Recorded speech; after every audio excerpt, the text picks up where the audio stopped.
नमस्कार दोस्तों, आप सबका स्वागत है मेरे चैनल में। आज मैं आपको एक पारिवारिक कहानी सुनाऊंगी। शीर्षक है बंटवारा।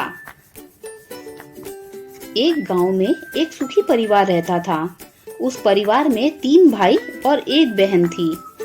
उनके माँ बाप चारों से बेहद प्यार करते थे, मगर बीच वाले बेटा से थोड़ा परेशान रहते थे, क्योंकि बड़ा बेटा पढ़ लिख कर डॉक्टर बन गया और छोटा बेटा भी पढ़ लिख कर इंजीनियर बन गया, मगर उनका बीच वाला बेटा बिल्कुल गंवार और आवारा ही रह गया।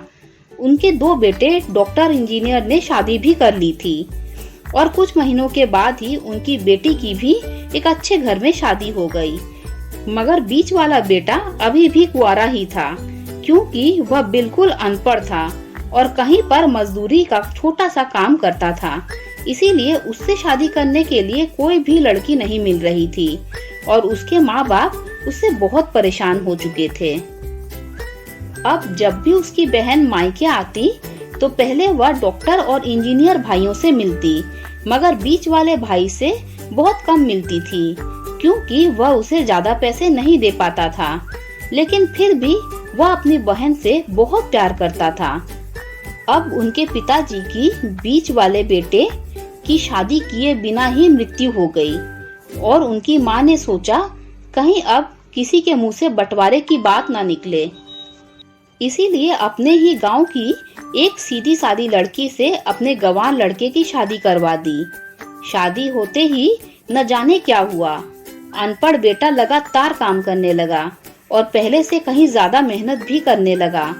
अब तो उसे कोई भी दोस्त बुलाने आता तो वह उससे यही कहता कि भाई, पहले मैं अकेला था, जैसे तैसे कमा कर खा लेता था, मगर अब मेरी शादी हो गई है तो मुझे अपनी पत्नी के लिए भी कमाना पड़ता है और कल को आने वाले बच्चे के लिए भी कुछ जोड़ना ही पड़ेगा। इसीलिए दोस्त, अब मैं तुम्हारे साथ नहीं घूम सकता। यह कहकर उसका गंवार लड़का सीधा काम करने निकल जाता था। उसके दोनों भाई डॉक्टर और इंजीनियर आपस में बात करते थे कि हम दोनों तो उस गंवार से कहीं ज्यादा अच्छा पैसा कमाते हैं, इसीलिए हम सब अब जमीन का बंटवारा कर लेते हैं और गंवार से अलग हो जाते हैं, क्योंकि वह हमारे बराबर कभी भी नहीं कमा सकता है। इसीलिए उन दोनों भाइयों ने अपने माँ के लाख मना करने के बावजूद भी बंटवारे की तारीख तय कर दी और उन्होंने अपनी बहन को भी बुलवा लिया और अपने गंवार भाई से कह दिया कि आज तुम काम पर मत जाना, क्योंकि हम सब आज जमीन का बंटवारा करेंगे। उसी वक्त उसकी बहन वहां आ जाती है।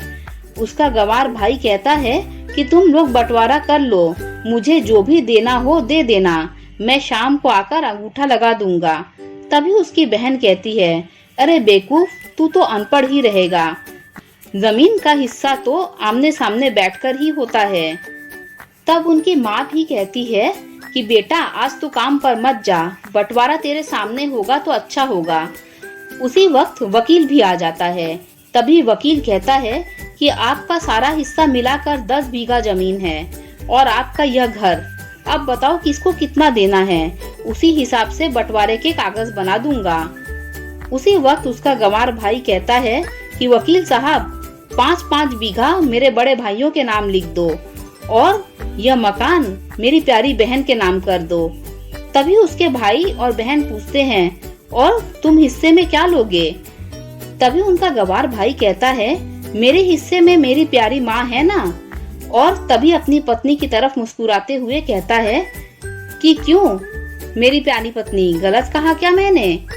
गंवार की पत्नी अपने सास से लिपट कर कहती है, माँ से बड़ी वसीयत और क्या हो सकती है मेरे लिए। उसी वक्त उसका गंवार पति भी अपनी माँ से लिपट जाता है। बहन भी अपने गंवार भाई को गले लगाकर रोते हुए कहती है कि माफ कर दो भैया, मैं तो आपको समझ ही नहीं सकी। तभी उसका भाई कहता है, मेरी प्यारी बहन, इस घर में जितना अधिकार हमारा है उतना ही अधिकार तेरा भी है। और रही बंटवारे की, क्या हम एक साथ मिलकर नहीं रह सकते जैसा हम बचपन में मिलकर रहते थे? एक साथ मिलकर रहने को कहते हैं एक अच्छा परिवार, और अच्छे परिवार को संभालती है एक माँ। तभी उसके दोनों भाई भी बहुत शर्मिंदा होते हैं और वह बंटवारे के कागज फाड़ कर फेंक देते हैं। खुशी खुशी अपने परिवार के साथ मिलजुल कर रहते हैं। दोस्तों, अगर आपको ये कहानी अच्छी लगी हो तो लाइक कर दीजिए, मेरे चैनल को सब्सक्राइब कर दीजिए। जब आप मेरे चैनल को सब्सक्राइब करें तो बेल का आइकन भी प्रेस कर दीजिए, जिससे मेरी आने वाली सारी कहानियाँ आप तक सबसे पहले पहुँच जाएगी। Thanks for listening.